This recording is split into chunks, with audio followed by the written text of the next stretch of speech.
Yo, so what's up guys? Today I'm in here in a new video, and today what I want to do is I want to try run 8000 like I did in this kit, and this kit is an 8000 megahertz RAM, and in the last video I managed to stabilize it on my 9950 actually. Right now I got no RAM plugged in, and this kit is the 6400 CL30, so I want to test if this kit can run these exact timings on 8000.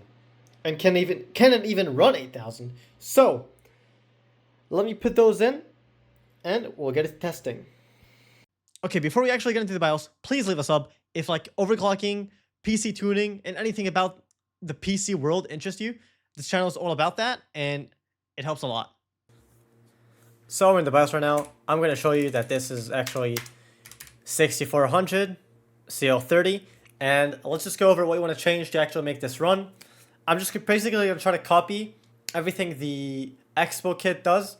So I'm going to enable Expo. I'm going to put this to 1.45, 1.45, 1.45, because that's how I ran my 8000 kit. You want to make sure you turn DFE retraining on. That's if you have an ASRock motherboard, obviously. Because what this does is it helps with training at higher frequencies. So this is something you actually really want to do.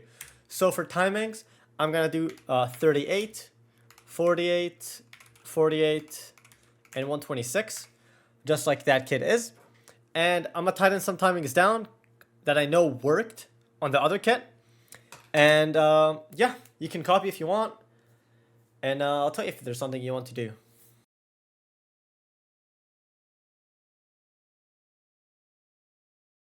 Okay, so now that we're done with timings, another thing you want to do is probably go to your DRAM bus control configuration.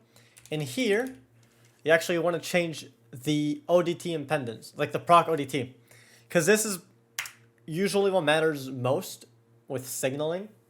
So with my other kit, it would default to 48, but I know 48 wasn't stable for me. So this is something you have to test for yourself. So maybe 53 could be stable, right? But like, I'm not going to test that today because I know 43.6 worked with these tightened timings. So I'm just going to try this. This is what worked with my other kit. And both of these kits are A-die. So technically, they might be a bit of a different bin, but they should almost be the same. I also want to mention, if you don't know like anything about the impedances, you could also leave them on auto and like let your motherboard decide for you. And that could also work. Okay, so VSOC 1.1, not more is needed, maybe 1.15, but I know I don't need it.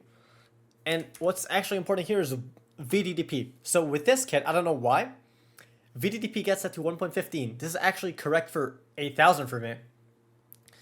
But you could also get away with 1.05, even 1.1. But always test this. This is actually very important.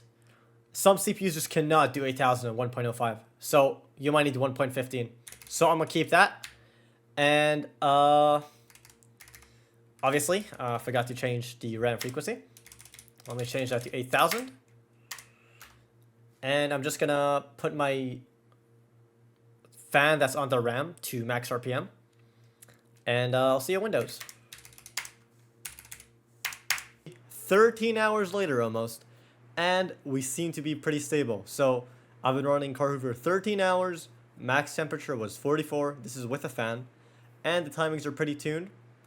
And this is the exact same settings I'm running on my other 8000 kit. So is it worth buying an 8000 megahertz kit? Well, if you know how to tune and manually set stuff, probably no. Okay, so I actually did a CL34 setup as well. And I actually had to change back my proc ODT, as you can see, back to 48, since there was a variance with the kits. So the other one liked 43, this one liked 48.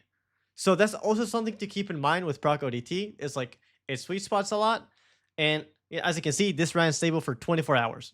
So I hope you enjoyed. Leave a sub and a like and a comment if you have any questions. And I'll see you in the next one. Peace.